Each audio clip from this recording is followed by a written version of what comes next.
Hello bachon, let's read the question. The question is, by error a student place a moving coil voltmeter V nearly ideal in series with the resistance in a circuit in order to read the current as shown. The voltmeter reading will be, तो उस voltmeter की reading जो है वो कितनी आएगी वो हमको बताना है।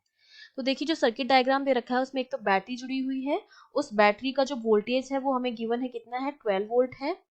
उसका इंटरनल रेजिस्टेंस 2 ओम गिवन है और एक 4 ओम का रेजिस्टेंस है, जिसकी सीरीज में हमने उस वोल्ट मीटर को भी क्या कर दिया है, जोड़ दिया है बाय एरर।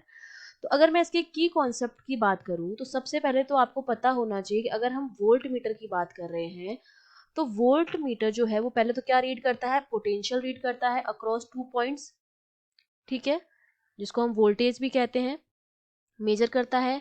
प्लस इसका जो रेजिस्टेंस होता है वो क्या होता है, हाई रेजिस्टेंस होता है, ताकि वोल्ट मीटर में जो करंट है वो बहुत ही लो करंट जाए, ठीक है, बहुत ही मिनिमम करंट जाए।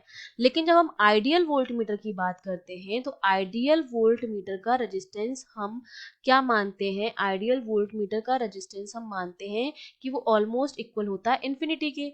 और अगर इन्फिनिटी के बराबर है रेजिस्टेंस तो करंट जो होगी उसमें क्या जाएगी, ऑलमोस्ट 0 एम्पियर जाएगी करंट, एम्पियर मिली जो भी है 0 के बराबर जाएगी, क्योंकि हम जानते हैं ओम्स लॉ से V इक्वल्स टू क्या होता है, आई आर होता है।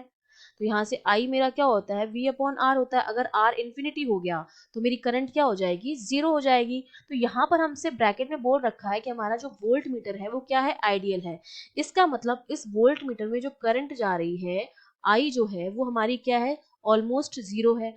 अगर करंट इसमें 0 जा रही है तो इसके अक्रॉस तो खुद का कोई वोल्टेज होगा नहीं, क्योंकि V इक्वल्स टू होता है आई आर।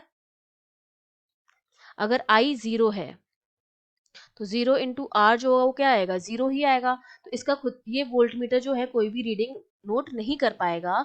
तो जो वोल्टेज आएगा वोल्ट मीटर में वही रीडिंग आएगी जो हमारी बैटरी का ईएमएफ है, जो कितना है 12 वोल्ट। हमारे जो वोल्ट मीटर की रीडिंग आएगी वो आएगी,